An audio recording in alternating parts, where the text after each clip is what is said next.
Greetings, Internet!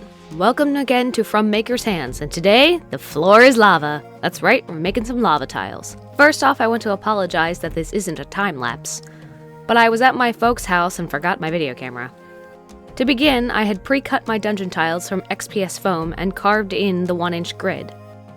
Next, I took a pen and drew out where I wanted the cracks in the floor, and most importantly, where I wanted the lava to go. I made sure to put an X where I wanted the lava as to not confuse it with a crack.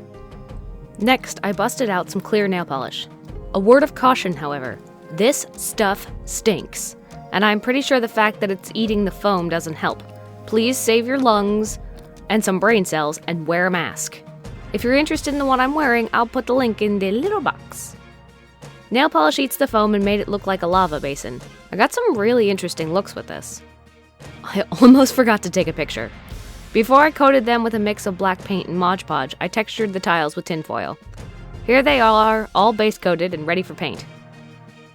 I used a mix of red, orange, and yellow for the lava and blended it together. In hindsight, I should probably have put an underlayer of a lighter color than black because a single coat of my lava colors was dull. Here they are with coat 2, much better colors. I then began on the stone with a dark gray. Buddy the cat came to check on my progress, and after I took this picture, he climbed up on my shoulders and draped himself there like a scarf. I then added a dry brush of light gray and then tan.